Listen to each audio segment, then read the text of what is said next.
शांति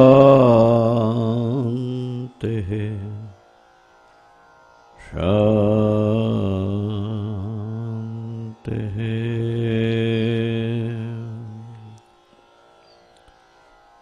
शंकरं शंकराचार्यं केशवं बादरायणं सूत्रभाष्यकृतौ वन्दे भगवन्तौ पुनः पुनः। ईश्वरो गुरुरात्मेति मूर्तिभेदविभागिने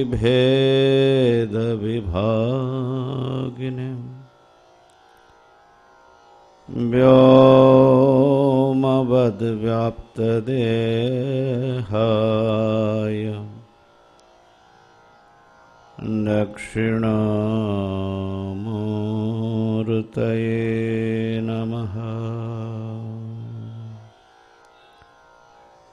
ॐ शान्तिः शान्तिः शान्तिः।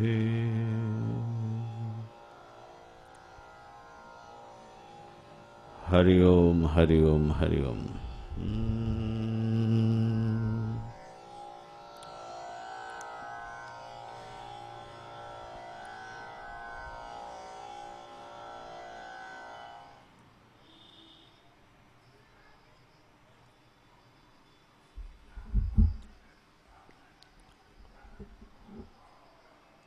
विवेक चूड़ामणि के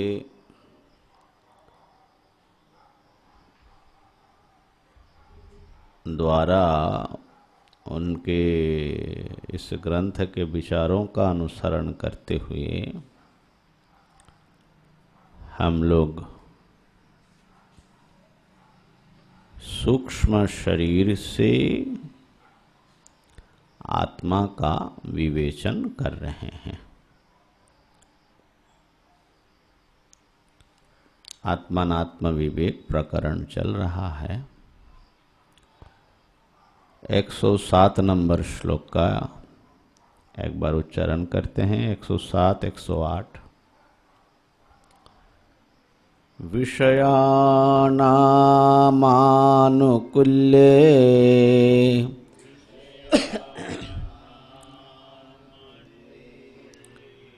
सुखी दुखी विपर्यये सुखी दुखी विपर्यये सुखं दुःखं च तद्धर्मः सुखं दुःखं च तद्धर्मः सदानन्दस्य नात्मनः सदानन्दस्य नात्मनः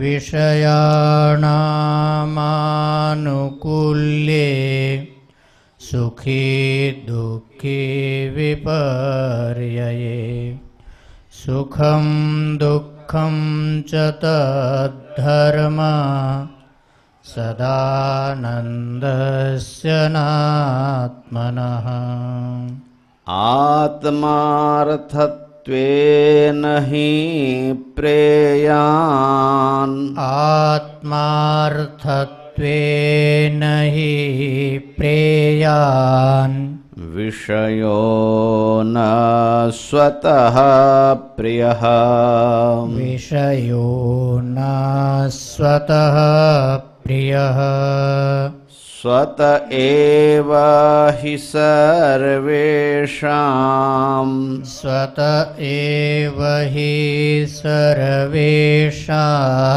आत्मा प्रियतमो यतः आत्मा प्रियतमो यतः तत आत्मा सदानंदो तत आत्मा सदानंदो नास्य दुःखं कदाचन नास्य दुःखं कदाचन आत्मार्थत्वेन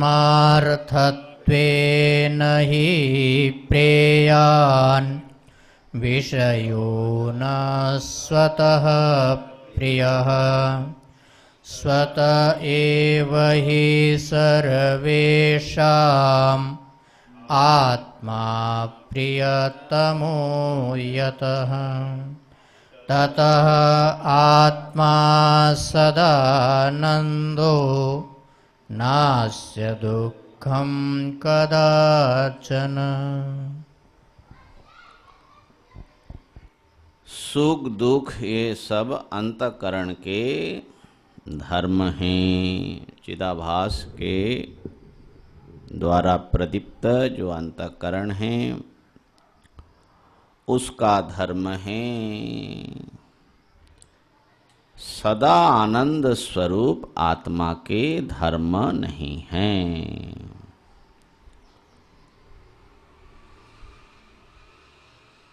परंतु हम लोगों को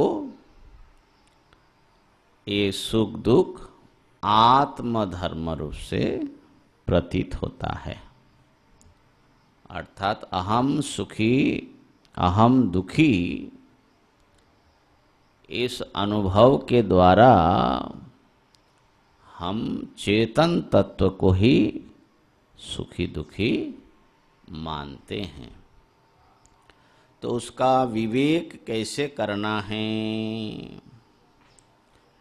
आनंद और दुख रूपता का विवेक ये तो आने वाला है, लेकिन उससे भिन्न भी विवेक के कुछ स्थान हम लोगों ने चर्चा की। अहम अनुभव में दो पदार्थ एकीभूत होकर के एकाकार होकर के अभिन्न रूप से भासित हो रहा है। उन दो पदार्थों को दो पदार्थ कैसे हम समझे? ये वेदांत शास्त्र का, अध्यात्म शास्त्र का एक प्रमुख विषय है, विचार है, साधना है। तो हम चाहेंगे कि थोड़ा सोहम महाराज जो हैं इस विषय पर थोड़ा प्रकाश डाले, खास करके पिछले 2-3 दिन की जो चर्चा है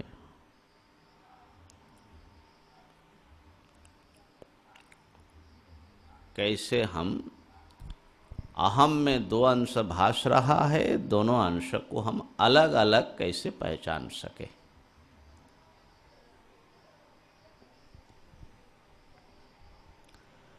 हरिओम हरिओम हरिओम।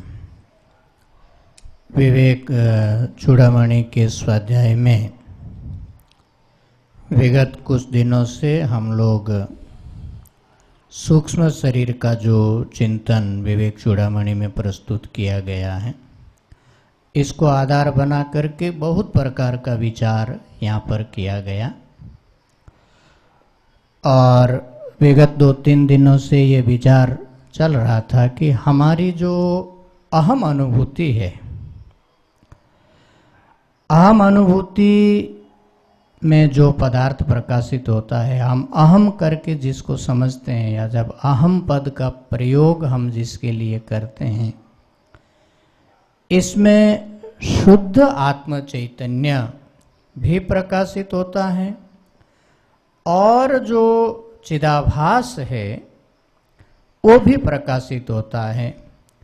इसलिए हम हमेशा कंफ्यूज्ड हो जाते हैं कि हमारे अहम पदार्थ का असली स्वरूप क्या है। इसमें भी हमारे साथ में समस्या ये है कि हमारा जो विशेष अनुभूति गोचर जो अहम का स्वरूप होता है वो सुखी दुखी विकारी है, क्योंकि हम अपने आप को निरंतर ऐसा अनुभव करते हैं। सुख आता है या अनुकूल परिस्थिति आती है तो हम सुखी हो जाते हैं, प्रतिकूल परिस्थिति आती है तो हम दुखी हो जाते हैं। और शास्त्र ने आत्मा का स्वरूप हमारी अनुभूति वाले स्वरूप से निरंतर भिन्न बताया गया, इसलिए हम इसको फिर एक भिन्न रूप में ही समझने की कोशिश न करते हुए ये जो विकारी सुखी दुखी है इसको ही वैसा बनाने की कोशिश करते हैं जैसा शास्त्र में प्रतिपादित किया गया है। इससे हमारे जीवन की समस्याएं बढ़ जाती हैं, क्योंकि जो स्वरूपतः विकारी है वो तो निर्विकारी बन नहीं सकता, और जो असल में निर्विकारी है उसके प्रति हमारा ध्यान जाता नहीं।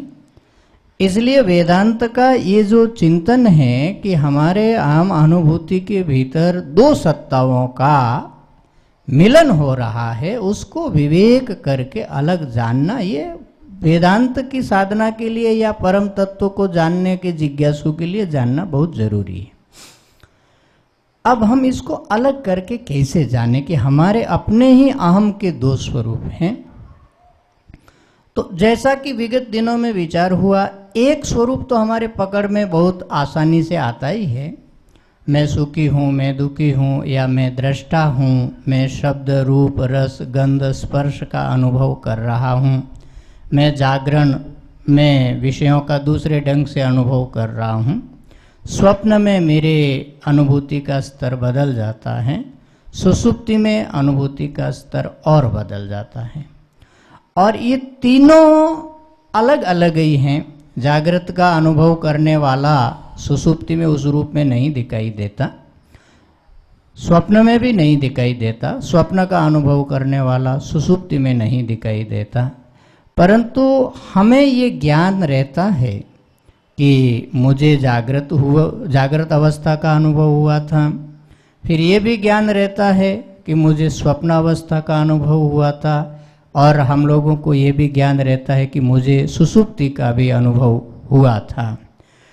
तो इसका मतलब ये हुआ कि जागृत का जो अहम है वो जागृत अवस्था के विषयों का अनुभव करता है, स्वप्न का अहम स्वप्न के पदार्थों का अनुभव करता है, सुषुप्ति का अहम सुषुप्ति में होने वाली घटनाओं का अनुभव करता है।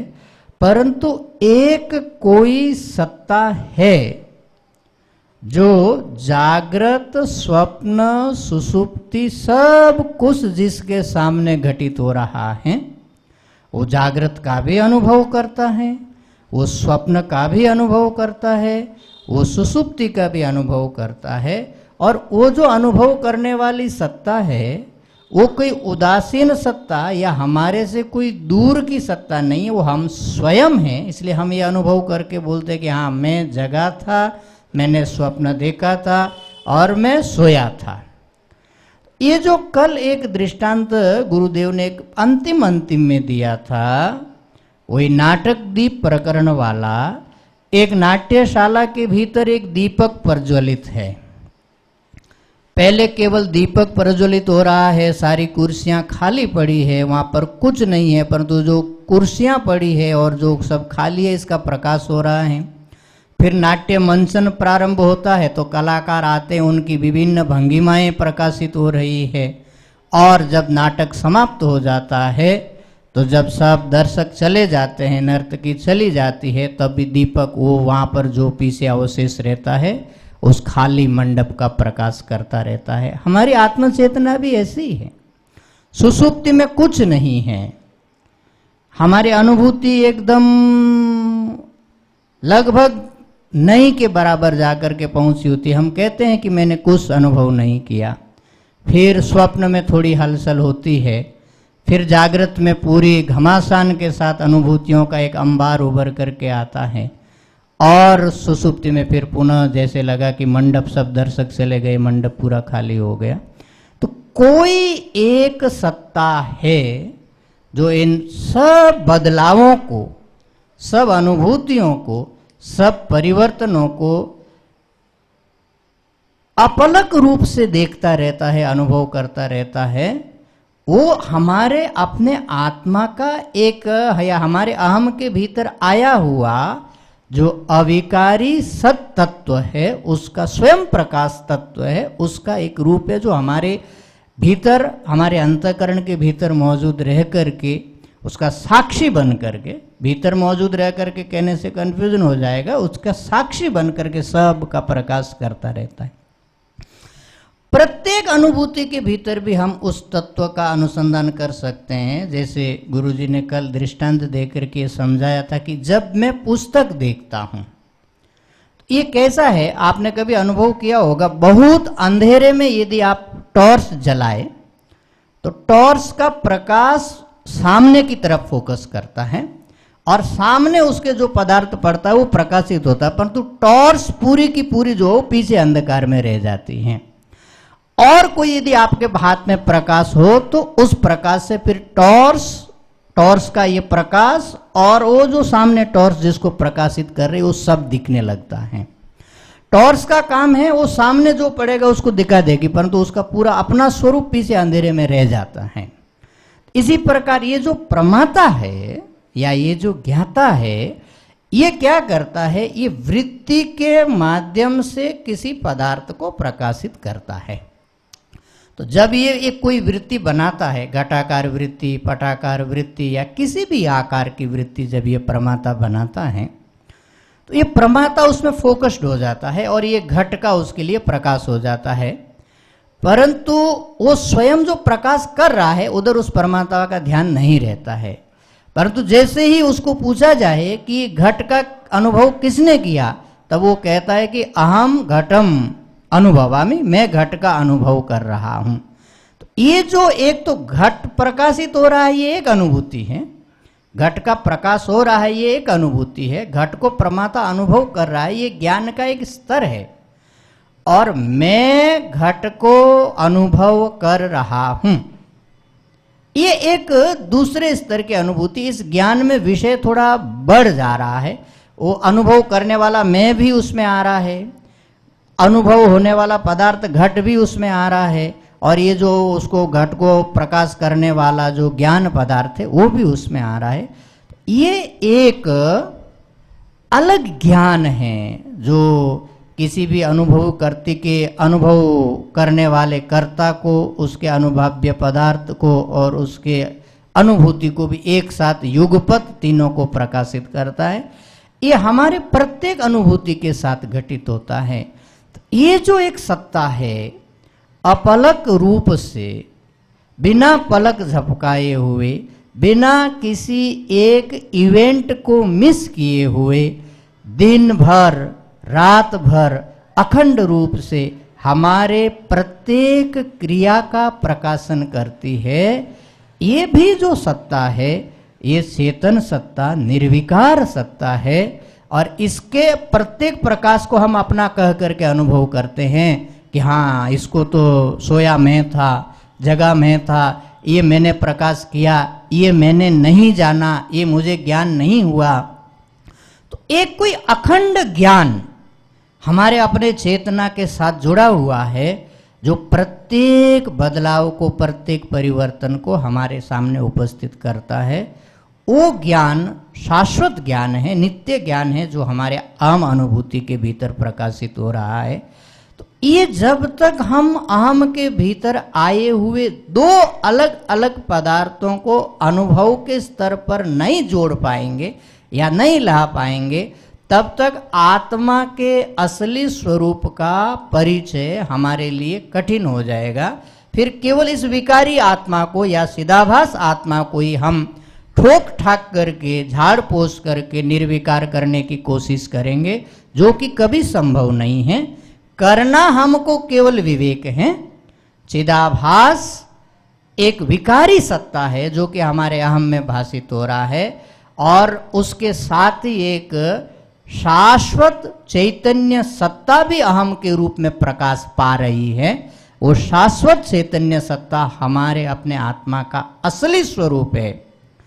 और ये जो दूसरा विकारी वाला है, विषयाणाम आनुकूल्य सुखी दुखी, ये 107 नंबर श्लोक में बताया। अब विषयानाम आनुकूल्य वो सुखी होता है, विपर्य हो जाए अर्थात विषयों का प्रातिकूल्य हो जाए तो दुखी हो जाए। और उसके भीतर ही आया हुआ एक प्रकाश है, सदानंदस्य न आत्मनः सुखम दुखम। ये जो सदानंद आत्मा है, जो स्वयं प्रकाश स्वरूप है, जैसे नर्तकी वाले उदाहरण से यदि देखें तो जो श्रोता है, जो नर्तकी है, उनके में नाना प्रकार के विकार, भाव, भंगिमाएं सब पैदा होती रहेगी, परंतु वो जो प्रकाश है दीपक का, किसी भी विकार से, किसी भी प्रकार से वो विकारित नहीं होगा। न श्रोताओं के भाव भंगिमाओं का उसके ऊपर कोई प्रभाव पड़ेगा, न नर्तकी के या नट के किसी भाव भंगिमा का उसके ऊपर प्रकाश पड़ेगा। वो एकदम निर्विकार होकर के सबको प्रकाशित करता रहेगा। इसी प्रकार हमारे अहम चेतना के भीतर एक शाश्वत चैतन्य तत्व है, जो इस चिदाभास के किसी भी विकार से बिना संसर्गित हुए इसके सारे भावों को, अभावों को, सुखों को, दुखों को, सारी अनुभूतियों को प्रकाश करता रहता है। वही हमारे आत्मा का असली स्वरूप है। उसको जानने के लिए ही, उसका परिचय कराने के लिए ही वेदांत विद्या की प्रवृत्ति है, और उसको जाना करके वेदांत विद्या कृतार्थ होती है, और ये जान लेने वाला साधक भी कृतार्थ हो जाता है।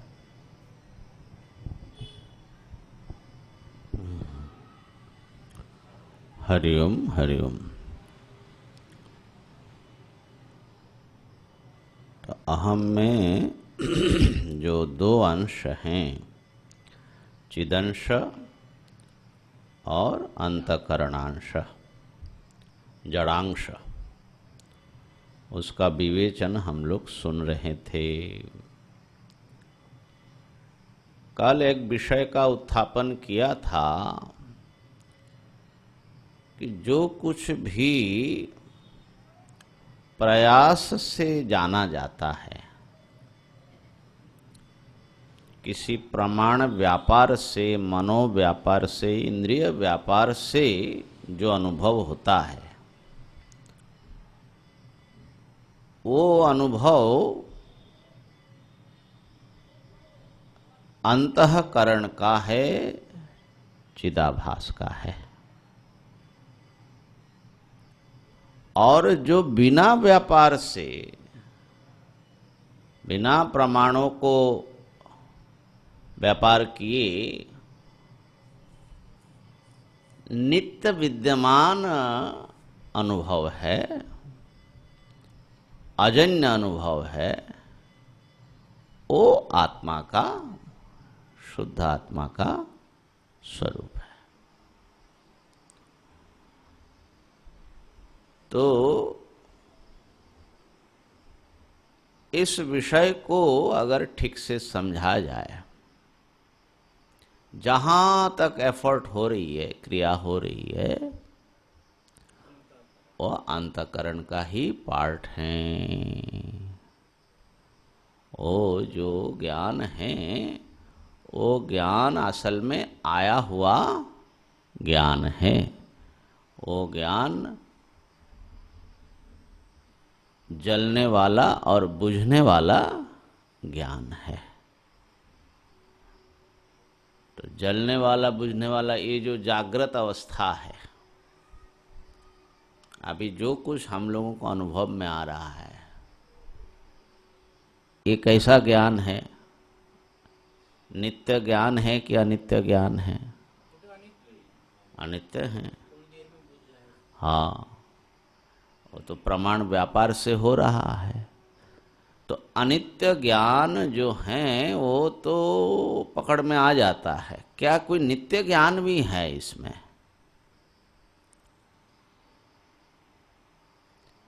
तो जैसे सोहम याद दिला रहा था कि जब एक साथ में पूरे विषय विषयी सबको पकड़ते हैं, त्रिपुटी को, माने यह पुस्तक है, यह मकान है, केवल विषय को जब पकड़ते हैं तब तो चिदाभास की मुख्यता होती है, अंतःकरण प्रमाता की वृत्ति है। लेकिन अहम इदम पश्यामि, मैं इसको देख रहा हूं। तो मैं और यह और इसका ज्ञान, ये सब को एक क्रोडीकृत करके एक साथ यदि हम पकड़ने की, एक साथ भी पकड़ा हुआ है, उसकी ओर यदि हमारा ध्यान जाए, एक साथ हम पकड़े ही हुए हैं, क्योंकि बिना व्यापार के ही हम बोल देते हैं कि मैंने देखा, तो उसके लिए अलग से किसी व्यापार की आवश्यकता नहीं पड़ती। पुस्तक है ये आप कैसे जान रहे हो? कहा कि आंख से देख करके जान रहा हूं। पुस्तक का ज्ञान कैसे हो रहा है आपको? हाँ? क्या प्रकाश से? मुझे देख रहे हैं कि नहीं देख रहे हैं? कैसे देख रहे हैं?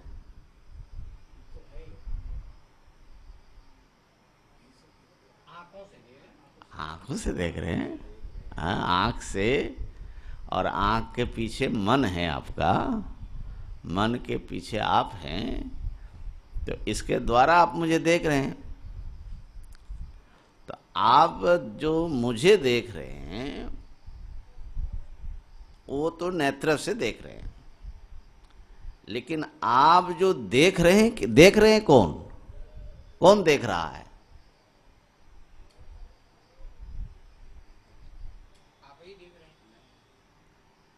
क्या हो रहा है?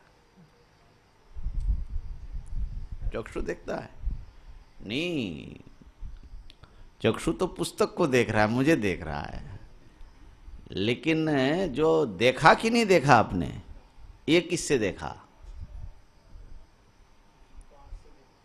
आंख से तो वस्तु को देखा, लेकिन जो देखा,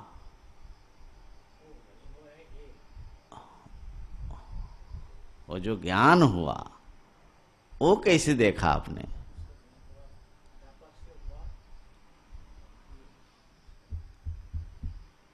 अच्छा, फिर प्रश्न को थोड़ा ठीक करने की कोशिश करता हूं। ये पुस्तक है, ये जो पुस्तक है, ये कैसे हम कह रहे हैं श्याम जी? ये पुस्तक है, कैसे बोल रहे हैं आप?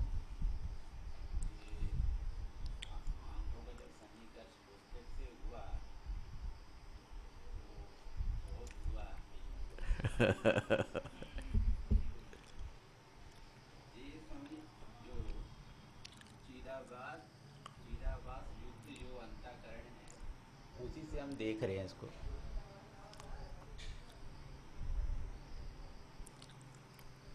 माने ये सब टेक्निकल वर्ड्स जो हैं वो तो सीखी हुई चीज है। हमारे सीधा से उत्तर दीजिए कि पुस्तक है, ये जो आप कह रहे हैं, इसका आधार क्या है? कैसे कह रहे हो ये पुस्तक है? जैसे 2 दिन पहले जो विचार हुआ था कि जो परमात्मा है,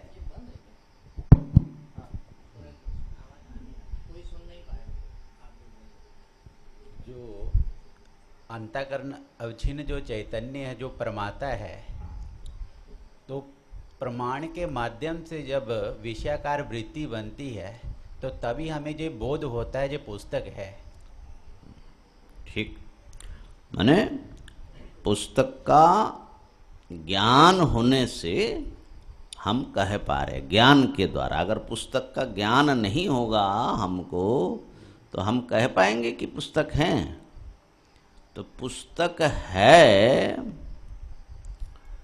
इसको कहने के लिए आधार क्या है? किसने पुस्तक को प्रकाश किया? किसने दिखाया पुस्तक को कि पुस्तक है? पुस्तक है, ये किसने प्रकाश किया? यहाँ पर पुस्तक है, कौन दिखा रहा है? आंखें,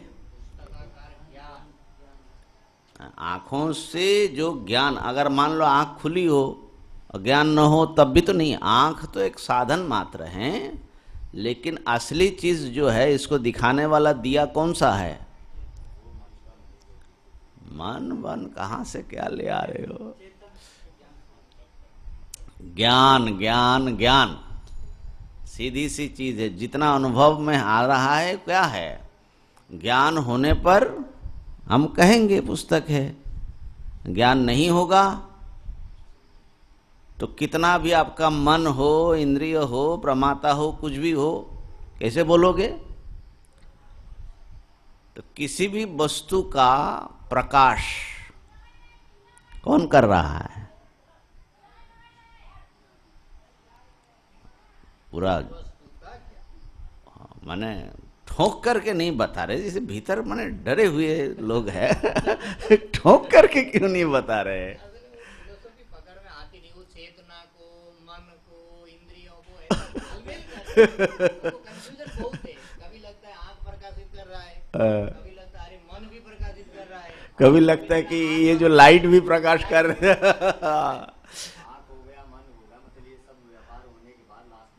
हाँ, वो ज्ञान, जब तक वो ज्ञान नहीं होगा, जैसे वो जलाया आपने, तब तक सब अंधेरा।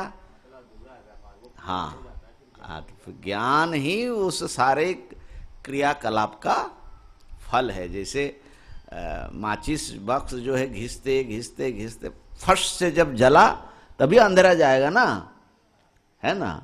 तो उससे पहले घिसा घासी जो कुछ करो, आंख से, मन से, सारे प्रकाश से, लेकिन इन सब चीज से जो फ्लैश होगा वो क्या है? ज्ञान होगा। तो ज्ञान से विषय का प्रकाश होता है, ठीक है ना? तो पुस्तक है, ये किसने कहा मुझे? आपको किसने कहा पुस्तक है? ज्ञान। पुस्तक का ज्ञान ने आपको कहा, ठीक है ना? ठीक है ना? कोई गड़बड़ तो नहीं है इसमें? पक्का? अच्छा, तो पुस्तक है ये ज्ञान ने कहा। तो पुस्तक का ज्ञान आपको हुआ, ये किसने कहा? पुस्तक का ज्ञान हुआ कि नहीं हुआ? हो रहा है कि नहीं हो रहा है? ये कौन कह रहा है? हाँ, ठीक, विचार करो। तो पुस्तक का ज्ञान, पुस्तक को प्रकाशित किया ज्ञान ने। ज्ञान है ये कौन कहता है?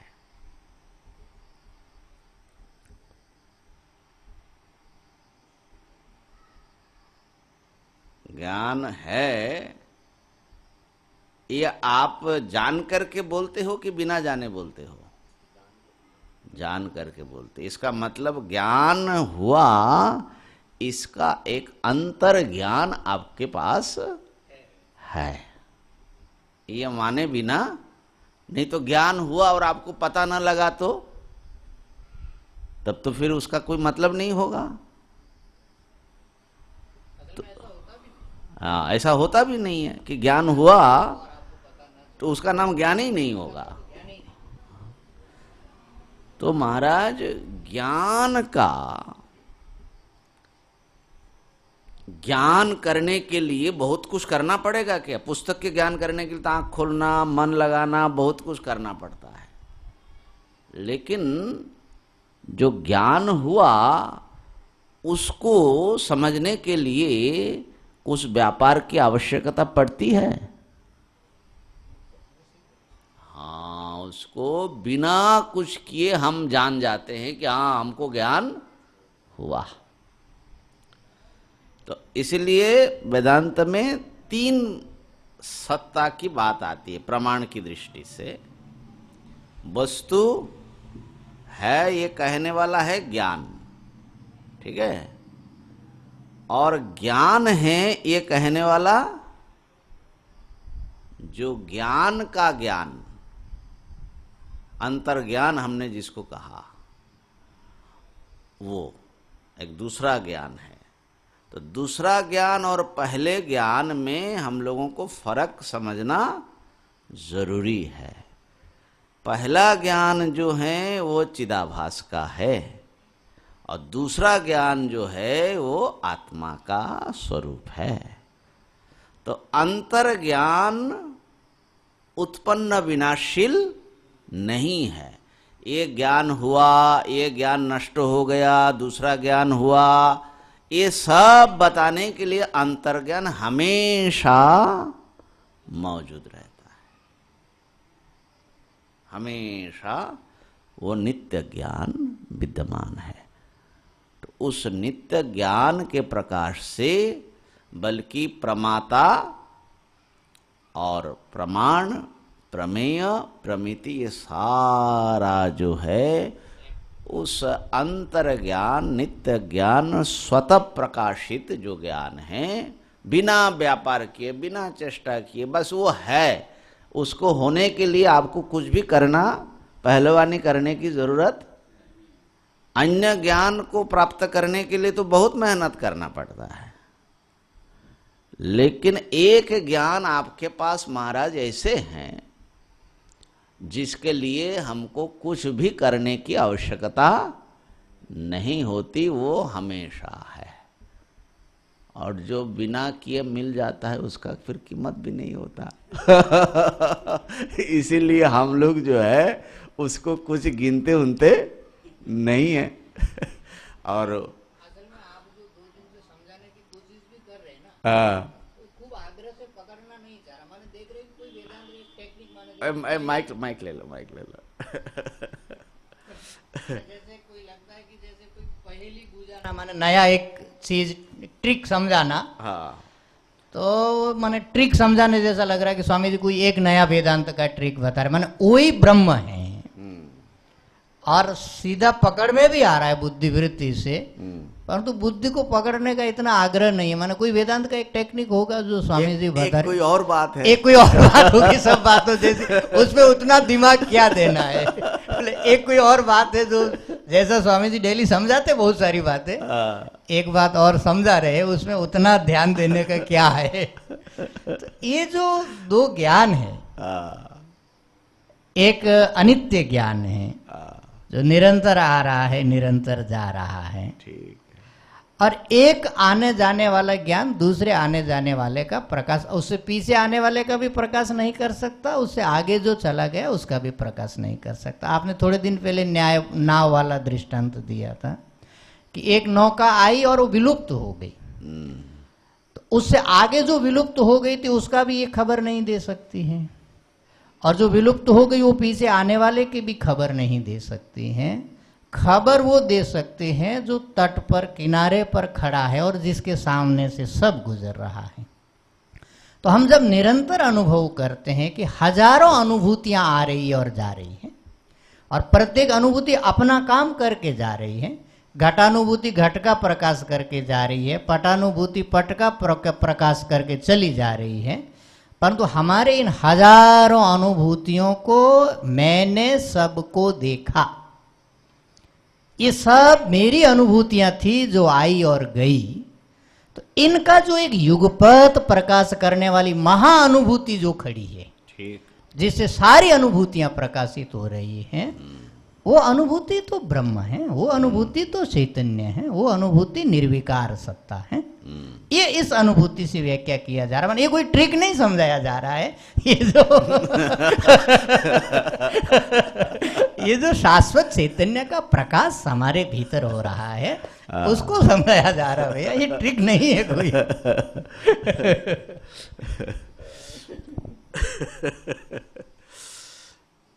अब भाई समझाने के ऊपर क्या उतना माने उसको महत्व दे, जो वो आत्मा विद्यमान है उसी की कोई कीमत नहीं है, तो हमारा कीमत कहाँ से होगा? और जन्म जन्मांतरों से चल रहा है। है ना? तो मार करके ही जैसे हम लोग बैठे, हाँ हाँ हाँ, आत्मा हा, आत्मा हा, नित्य उपलब्ध स्वरूप आत्मा को अनुभव नहीं करके हम उसको मरा जैसे करके उसके तो एक तो ये है कि एक जो ज्ञान है, अनुभूति है, वो ऐसे दिमाग चला करके आप सोचो कि मैंने पकड़ा, तो समझ लेना कि वो कुछ और पकड़ा। है ना? वो तो होगा ही, साधना में यही होता है। बार बार हम वृत्ति के द्वारा किसी चीज को पकड़ लेते हैं और अभिनव चीज होती है कि ये है, तो ये है तो वो विषय ही होगा, माने दृश्य पदार्थ ही होगा, वृत्ति के द्वारा जिसको पकड़ेंगे। और जो है वो किसी वृत्ति के द्वारा उद्भासित होने वाली चीज नहीं है, वो नित्य उद्भासित है, नित्य भासमान है, प्रत्येक वृत्ति में भासमान है। प्रतिबोध विदितम मतम, प्रत्येक वृत्ति में भासमान है, सदा विद्यमान सत्ता है।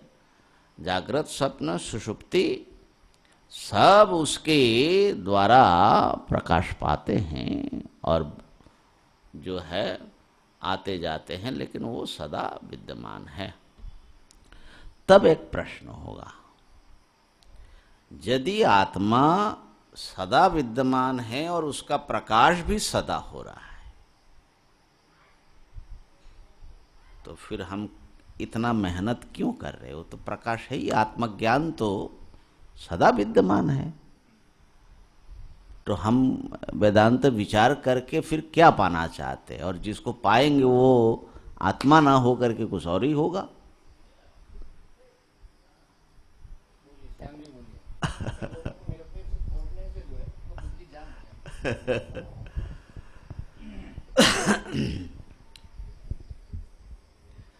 आत्मा तो स्वप्रकाश है ही है, इसमें तो कोई संदेह नहीं है कि वेदांत श्रवण करते करते इतना तो हमें बोध हो गया है। तो अब जो आत्मा और अनात्मा, जो इसमें हम लोग जो भेद हम समझ नहीं पाते, हम अनात्मा को ही आत्मा और आत्मा को ही अनात्मा समझते हैं। ये तो स्वामी जी भी पूर्व में बोले थे कि ये विवेक से ही हमें समझ में आता है। अब एक आप उदाहरण दिए थे, जैसे सूर्य का बिंब दर्पण पे पड़ता है, तो वो प्रतिबिंब किसी अगर दीवार पे पड़ता है तो पहले तो दीवार पर सूर्य का प्रकाश पड़ रहा है, पर जब सूर्य का बिंब उस दर्पण में पड़ता है, वो दर्पण का प्रतिबिंब दीवार पे पड़ता है, तो वो एक समान हो जाता है। उसमें दोनों में कोई भेद हमें नजर आता नहीं है, दोनों एक समान दिखता है। पर वो जब उसको हम बहुत ही विवेक पूर्वक अगर हम उसको देखते हैं तो हमें ये लगता है ये भिन्न भिन्न है, पर वास्तव में दोनों हमें एक तादाद में होने से एक समान ही दिखता है। उसी प्रकार हम जो स्वप्रकाश होते हुए भी उस जो स्वप्रकाश होते हुए भी जो उसका जो दर्पण का जो उसका प्रतिबिंब दीवार पर पड़ रहा है, पर हम समझते हैं कि ये जो प्रतिबिंब पड़ रहा है इसी के कारण ये भासित हो रहा है, पर ऐसा उल्टा हो रहा है। कोई बात नहीं।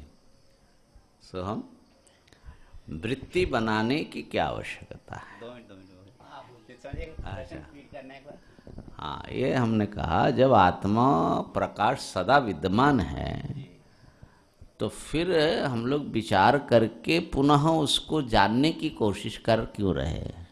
ज्ञान तो हमारे पास है ही है, और जो भी जानेंगे वो अनात्मा ही होगा। जो भी जानेंगे, आत्मा को तो जाना नहीं जाएगा, आत्मा तो केवल जानने वाला है, सदा जानता रहता है। उसको कैसे विषय उसको प्रकाश कैसे करेगा?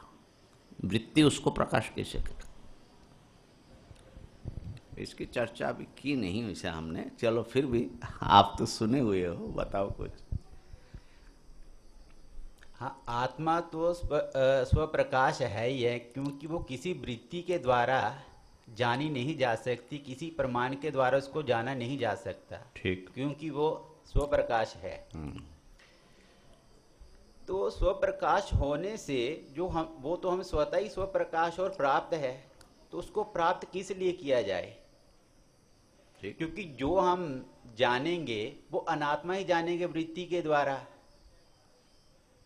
तो जहाँ पे अनादि काल से अविद्या के कारण हम जहाँ पे जो आत्मा है स्वप्रकाश है, वो उसको स्वप्रकाश नहीं समझते। उसको हम जो अंतःकरण अवच्छिन्न चैतन्य जिसको हम अहम मानते हैं, उसी को हम आत्मा समझ बैठे हैं। इसी के कारण हम जहाँ पर स्वप्रकाश आत्मा को भिन्न करके देखते नहीं हैं। तो इसको अब कैसे प्राप्त किया जाए? क्योंकि जो अनात्मा को हम अनात्मा जाने, वो नित्य वस्तु नहीं है, वो अनित्य है। तो जो अनित्य वस्तु को प्राप्त करके तो हमें कोई लाभ होने वाला नहीं है, क्योंकि अनित्य वस्तु का नाश होना ही है। तो प्रत्येक साधक का जहाँ पे विचार रहता है कि वो नित्य वस्तु को पाए। नित्य वस्तु तो संसार में आत्मा ही है जो स्वप्रकाश है, पर उस आत्मा को विवेक के द्वारा ही पाया जा सकता है। और विवेक कैसे हो? इस विवेक को तो हम श्रवण मनन निधि ध्यासन के द्वारा ही बताया गया है, पर श्रवण मनन निधि ध्यासन के द्वारा जो बताया, उससे पूर्व में कैसे विचार किया जाए कि उस अनात्मा जो स्वप्रकाश आत्मा है, जो हमें स्वतः ही प्राप्त है, और उसको किस प्रकार जहाँ पे हम उसको पाएं। तो जहाँ पे जो विचार चल रहा था हमारा 2-3 दिन से, जो आत्मा संग नहीं है, असंग है, उससे भी जो फिर भी उसमें बहुत सारी 3 अवस्था का भी विचार हुआ, जागृत, स्वप्न, सुषुप्ति। उससे भी थोड़ा पता चला कि जो आत्मा है वो असंग है, और असंग होने स्वप्रकाश है, वो ही जो तीनों अवस्था में है, वो उस जो करता है, जो अहम, जो चिदाभास युक्त अंतःकरण है, जो जागृत अवस्था में अहम भोक्ता अहम कर्ता, स्वप्न अवस्था में अहम कर्ता अहम भोक्ता, और सुषुप्ति में जो लय हो जाता है, तो उसको जो देखने वाला है, जो शुद्ध आत्मा, अब उसको है तो वो प्राप्य है, पर उसको अब प्राप्त कैसे किया जाए?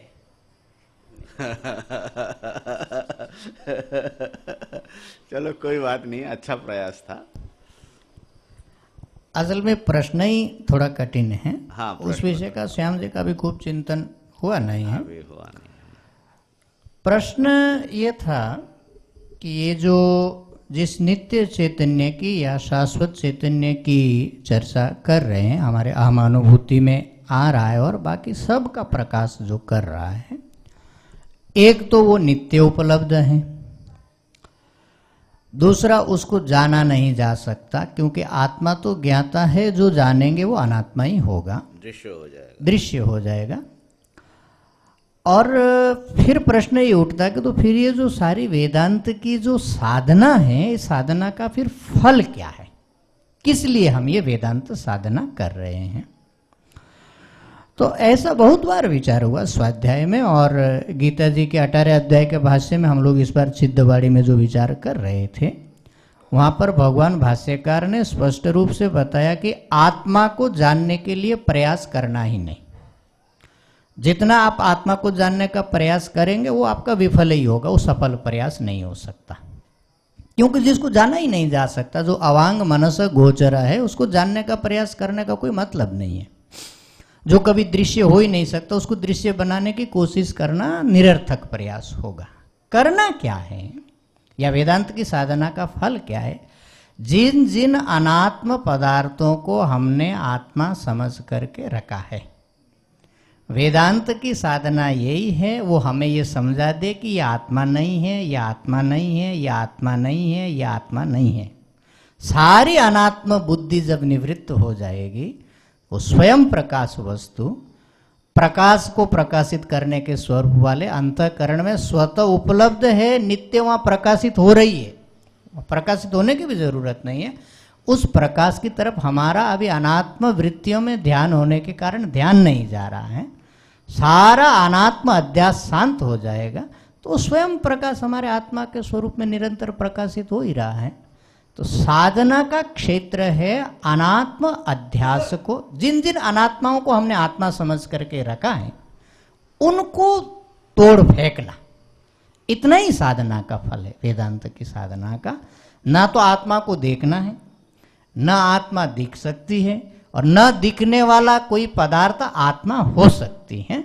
वो उपलब्धि स्वरूप ही है, नित्य उपलब्ध ही है, परंतु हमारे लिए उपलब्ध होते हुए भी अनुपलब्ध जैसा हुआ है। क्योंकि जैसे आप बहुत बार उदाहरण देते हैं, जब भी हम कोई पदार्थ देखते हैं, पुस्तक देख रहे हैं, घट देख रहे हैं, कोई अन्य चीज देख रहे हैं, बिना प्रकाश को देखे उसको देखना संभव नहीं है।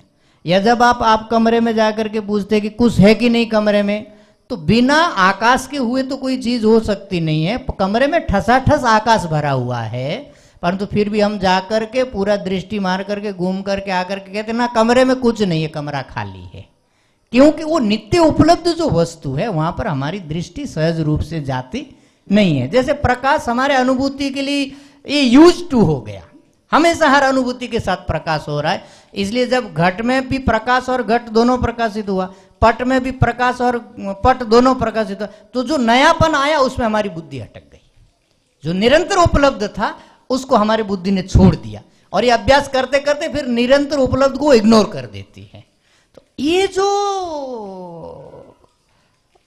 खंड खंड पदार्थों को आत्मा के रूप में हमने पकड़ करके रखा है, ये अध्यास को वेदांत छोड़ाता है। ये आत्मा नहीं है, ये आत्मा नहीं है, ये आत्मा नहीं है, ये आत्मा नहीं है।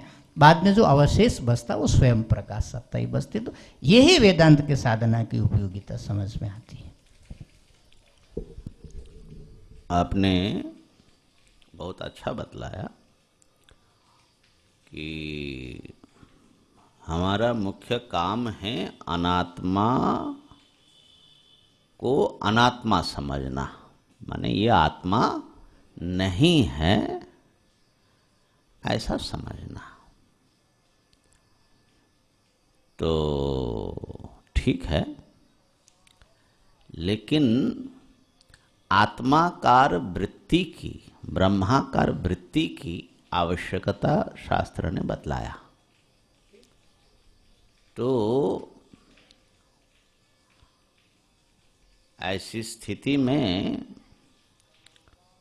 इस वृत्ति की फिर क्या स्वरूप होगा, उसकी आवश्यकता क्या रहेगी। गीता जी में भी, उपनिषदों में भी, कि अनात्मा को छोड़कर के आत्मसंस्थं मनः कृत्वा न किंचिदपि चिंतयेत्। आत्मा में मन को लगाना है, ये बात आती है। तो उसका क्या फिर अर्थ तात्पर्य निकलेगा? हाँ, एक ब्रह्माकाराकारिता वृत्ति की जरूरत पड़ती है, जो कि चरम वृत्ति है। तो हम जब घटपटाकाराकारित से वृत्ति बनाते हैं, तो यहाँ पर हमारी वृत्ति जो है लगभग दो काम करती है। एक घट विषयक जो अविद्या है उसका नाश करती है, और उस घट विषयक अविद्या का नाश करने से फिर वो जो परमात्मा है उसका वो घटावचिन्न जो चैतन्य उसके साथ संबंध भी बनता है और उसको ये प्रकाशित होता है। तो हमारा प्रकाश मान वृत्तियों के साथ हमारी अनुभूति ये है कि घटादि पटादि सारा वृत्तियों से प्रकाशित होता है। जो भी हमारे वृत्ति का विषय नहीं बनता है वो प्रकाशित नहीं होता है। तो हमारी अनुभूति ये है कि घट को हमारी वृत्ति नहीं प्रकाश किया, पट को हमारी वृत्ति ने ही प्रकाश किया। जो हमारे वृत्ति का विषय नहीं बनता वो हमारे लिए माने इस परमात्मा के लिए कभी प्रकाशित नहीं होता। इसलिए हमारी कोशिश ये भी रहती है कि शायद आत्मा इसी प्रकार के किसी वृत्ति से प्रकाशित हो, और हम वो कोशिश भी करते कि कोई ऐसी वृत्ति ध्यान से, स्वाध्याय से, मंत्र जप से बन जाए जिससे आत्मा प्रकाशित हो जाए। परंतु ब्रह्माकाराकारिता वृत्ति का स्वरूप अलग है, उसका प्रयोजन भी अलग है। एक तो ब्रह्माकाराकारिता वृत्ति का स्वरूप यह है, सब अनात्मा काराकारिता वृत्तियां जब चित्त से निकल जाएगी तो चित्त निस्तब्ध शांत हो जाएगा।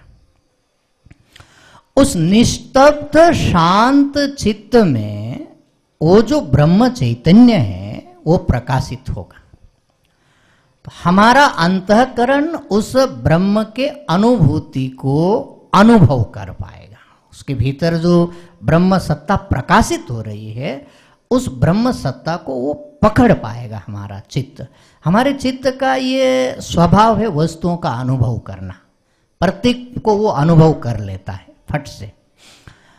और जब सारी अनात्म वृत्तियां निरत हो गई, शांत हो गई, तब वो जो ब्रह्म सत्ता, चैतन्य सत्ता उसके भीतर उपलब्ध है, तो उसकी जो एक झलक है हमारे चित्त को जो मिलती है, उससे ये ब्रह्म के स्वरूप के ऊपर एक अविद्या का पर्दा पड़ा हुआ है, अनादि अविद्या का।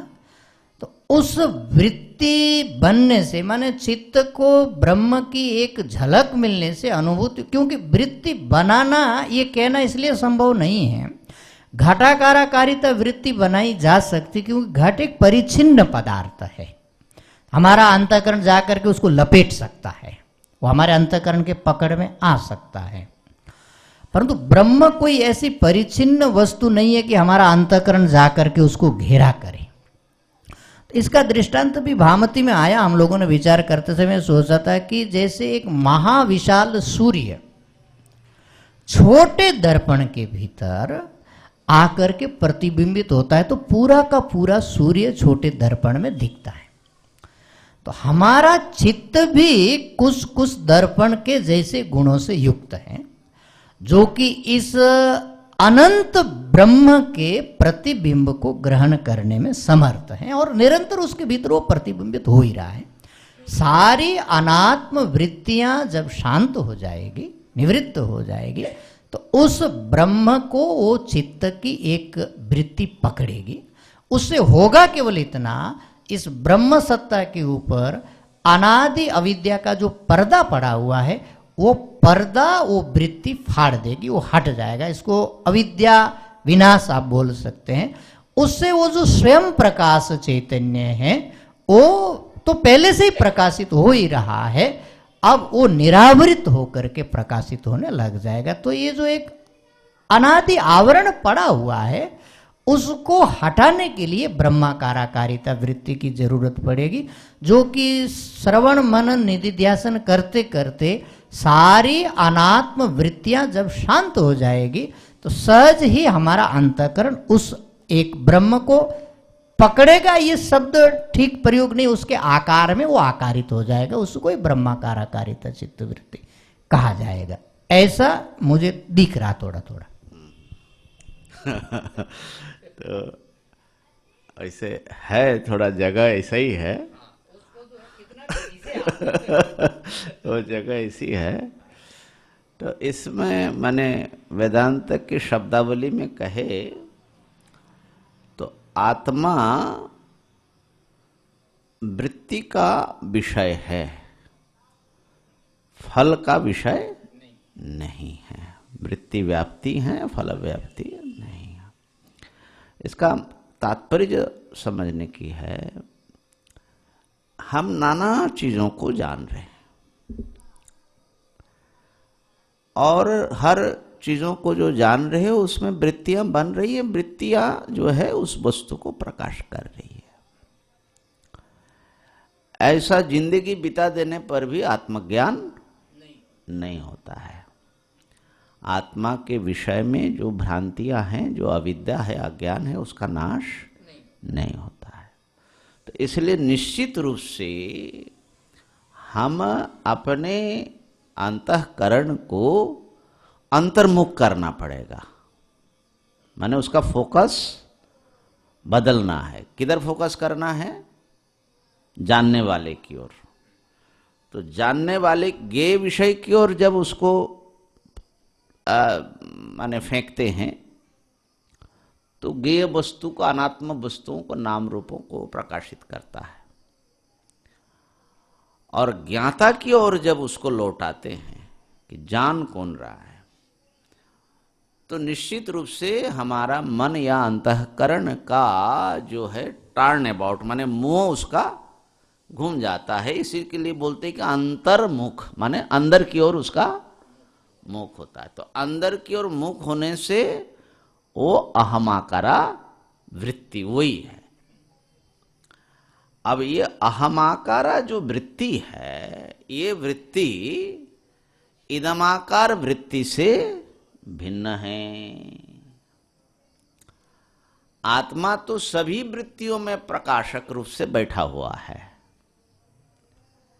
तो अहमाकार वृत्ति में विशेषता क्या आई? माने उसमें प्रकाशक और विषय दोनों रूप से जो वृत्ति है, माने प्रत्येक वृत्ति के प्रकाशक के रूप में तो चैतन्य ही है, परंतु जो घटाकाराकारिता वृत्ति है, उस घटाकाराकारिता वृत्ति का विषय घट और उस घटाकाराकारिता वृत्ति के प्रकाशक के रूप में ये ब्रह्म वहां पर उपलब्ध या चैतन्य उपलब्ध है। एकदम वृत्ति का स्वरूप है। अहम वृत्ति जब बनाएंगे तो चूंकि वृत्ति का मुख ही अंतर्मुख है, माने दृष्टा की तरफ है, तो उस वृत्ति का प्रकाशक भी चैतन्य है और उस वृत्ति का विषय भी चैतन्य है। तो वृत्ति का विषय जो है, हाँ, मानना तो पड़ेगा ना। माने इस ढंग का विषय, जैसे हम घटादि को जिस प्रकार से विषय बनाते हैं, वृत्ति इदम करके जो घटादि को जैसी वृत्ति बना रही है, इसको इदम करके या अनात्मा करके वो विषय नहीं बना रही है, अहम करके वो विषय बना रही है। माने अहम वृत्ति कुछ अलग है, हाँ, तो मानना ही पड़ेगा। हाँ, मानना पड़ेगा। अब उसका जो है अहम वृत्ति का, तो इसलिए अहम इस अनुभूति को ही, इसमें इसको समझने की प्रयास करना बहुत आवश्यक है और इसको परिष्कार करना। तो अहम अनुभव जो है वो कैसा अनुभव है? इदम अनुभव प्रकाशक कहीं अंतराल में रह गया, पर्दे के पीछे देखने वाला, जो देखा जा रहा है उसके ऊपर लाइट फेंका गया। यह है इदम वृत्ति, माने जिसको देख रहे हैं घट आदि। और अहम वृत्ति कैसा है? वो देखने वाला, देखा जाने वाला, दिखाई पड़ने वाले पदार्थों पर उसका लाइट नहीं है, देखने वाले पर वो लाइट फेंका। ठीक है ना? माने प्रकाशक प्रधान हो गया, प्रकाशक के विषय में अंतःकरण सजग हुआ। सजगता, इसको अगर सजगता कहे तो कोई खराब शब्द नहीं है। आत्मा तो सदा विद्यमान है, लेकिन आत्मा के विषय में हम सजग नहीं है। हम माने चिदाभास कहो, अंतःकरण कहो। तो इसलिए जो सजगता है आत्मा के विषय में, हाँ, ये निश्चित है कि वहां पर आत्मा, सोपाधिक आत्मा के विषय में ही हम सजग हो पाते हैं। माने अंतःकरण विशिष्ट जो चैतन्य है उसी को हम देख रहे हैं, उस पर फोकस है। ठीक है ना? तो लेकिन अहमाकार वृत्ति जो है, उसका वृत्ति ऐसा है कि वो प्रकाशक की ओर मुंह किया हुआ है। अब इसमें जो है उस अहम वृत्ति में भी दो विषय भास रहा है, एक अहंकार दृश्यांश और एक चिदंश। हाँ, अब इसमें जो है अहम वृत्ति को बड़ा जो है विश्लेषण करके विवेक के द्वारा उसके अंशद्वय को अलग करना है। तो उसमें ये देखिए कि जितना अंश हमने थोड़ी देर पहले जो हमारी चर्चा जिससे ये प्रश्न उद्भूत हुआ कि सदा विद्यमान जो अंतर्ज्ञान है उसको किया नहीं जा सकता, जो भी किया जाएगा वो आत्मस्वरूपभूत ज्ञान नहीं होगा। ठीक है ना? तो आत्मा स्वरूप ज्ञान सदा विद्यमान होने पर भी वो हमारे अज्ञान का नाशक नहीं हो रहा है। अज्ञान का नाशक जो ज्ञान है वो है वृत्ति ज्ञान। इसमें वृत्ति की आवश्यकता, आत्मा अज्ञान को नष्ट नहीं करेगा। आत्मा अज्ञान का भी आश्रय है, अज्ञान का भी पोषक है, माने सबको प्रकाश देता है, महात्मा है, साधु और दुष्ट और दुर्जन सबके प्रति आशीर्वाद ऐसे महात्मा लोग बोलते हैं कि जो आत्मा है ब्रह्म है वो महात्मा है वो किसी से कोई वैर नहीं है। तो आत्मा जब आत्माकारा वृत्ति में या ब्रह्माकारा वृत्ति में अवतरित होगा तब जाकर के अविद्या का विरोधी अज्ञान का नाश करेगा, है ना? इसलिए देखिए लोग बोलते हैं कि भगवान तो है, तो भगवान तो रावण को भी पैदा कर दिया। आखिर रावण को पैदा तो भगवान ने किया। तो भगवान जो है सबको अनुमोदन करते हैं, सब आओ जाओ खिचड़ी खाओ तो भगवान जो है माने ब्रह्म रूप में, अधिष्ठान रूप में वो जो है किसी का नाशक नहीं है। लेकिन अधिष्ठान जब अवतार रूप लेते हैं राम कृष्ण आदि बन करके, तब दैत्यों का नाश करता है, विनाश करते हैं। इसी प्रकार आत्मा या ब्रह्म आपके अज्ञान असुर का नाश करने वाला नहीं है। आत्मा या ब्रह्म को अवतरित करने वाला एक वृत्ति आवश्यक है, और वो वृत्ति अहमाकार वृत्ति होगी, लेकिन वो अहम ब्रह्मास्मि रूप में हो जाएगी वो अंततः। तो वो क्या है? वो वृत्ति जो है आत्मा की ओर मुंह करके वो पर्यवसित हो जाएगा, फोकस घुमाएगा, वृत्ति घुमा करके उसको पता लगेगा कि ये आत्मज्ञान सदा विद्यमान है, इतना पता उसको लगेगा। वो कोई आत्मा को प्रकाशित नहीं करेगा। इसको एक उदाहरण से ले लो, वही दर्पण वाला उदाहरण। दर्पण में सूर्य का प्रतिबिंब पड़ा। अब किसी वस्तु को प्रकाश जब करना है दर्पण के द्वारा, माने घर में मान लो आप बाहर से फोकस कर रहे हो, घर में अंधेरा है, तो क्या करना पड़ेगा? उस वस्तु की ओर दर्पण को घुमाना पड़ेगा।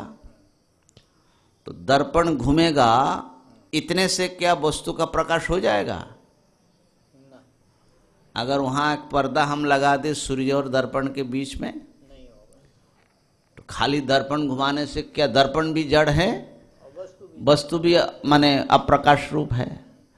तो दर्पण घुमाने से ये होगा कि दर्पण से रिफ्लेक्टेड होकर के जो सूर्य की किरण है वो उस वस्तु में जाकर के गिरेगा, तब जाकर के वस्तु दिखेगा। तो दो क्रिया हो रही है, एक दर्पण का घूमना और एक किरण का संबंध बनना उस वस्तु से। ठीक है ना, बात पकड़ में आई। दर्पण को जब आप घुमाओगे तो दर्पण घुमाने से क्या हुआ, वो जो सूर्य की किरण दर्पण से टकरा करके वस्तु तक पहुंच गया, तो वो जरूरी है ना, उसके बिना तो वो वस्तु का प्रकाश नहीं होगा। तो जहां जहां आप दर्पण को घुमाते हो वहां दो क्रिया है, दर्पण को उसकी ओर करना और किरण का उससे संबंध बनना, सूर्य किरण का, ये दोनों चाहिए। ठीक है ना। तो प्रकाश कौन करता है असल में, किरण, वस्तु को सूर्य किरण प्रकाश करता है, लेकिन दर्पण भी उसकी ओर मानो देखता है। तो दर्पण का भी वो विषय है और किरण का भी वो विषय है। बात पकड़ में आई। अब दर्पण के द्वारा हमने दर्पण को घुमा करके सूर्य की ओर मुंह कर दिया। अब स्थिति क्या बनी, अब यहां दो क्रिया होगी कि नहीं? दर्पण का फोकस तो सूर्य की ओर हुआ, दर्पण ने सूर्य को विषय किया, लेकिन उसमें जो सूर्य की किरण है वो किरण सूर्य को दिखाएगा कि नहीं दिखाएगा?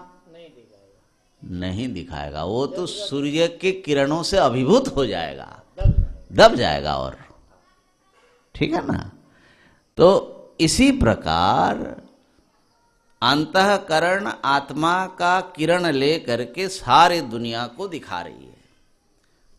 अब वही अंतःकरण जब अहम आकार ले करके माने आत्माकार बनती है, तब अंतःकरण का फोकस तो आपने बदला, आत्मा की ओर, प्रकार ज्ञाता की ओर किया आपने। इसलिए अंतःकरण का माने अहमाकार वृत्ति का विषय तो आत्मा बनी, कि आत्मा की ओर मुख करना पड़ा। तो वो आत्माकारा वृत्ति जो है वृत्ति विषय है वो, लेकिन वृत्ति में प्रतिबिंबित जो चैतन्य है उसने उसको उद्भासित नहीं किया। तो वृत्ति को इतना समझ में आ गया कि अरे इसको क्या उद्भासित करना, ये तो सदा उद्भासित है, बस इतना ही काम वृत्ति का है। तो इसीलिए उतने से अविद्या का नाश हो जाता है। वो जो हमने कभी आत्मा की ओर देखा ही नहीं, यही अविद्या समझ लीजिए। देखने भर की देरी है, देखने भर की देरी है बाबा। वृत्ति को खाली उस तरफ मोड़ने की देरी है, बस और कुछ नहीं है ना। आज इतने रहने देते हैं। ओम पूर्णमदः पूर्णमिदं पूर्णात् पूर्णमुदच्यते पूर्णस्य पूर्णमादाय पूर्णमेवावशिष्यते।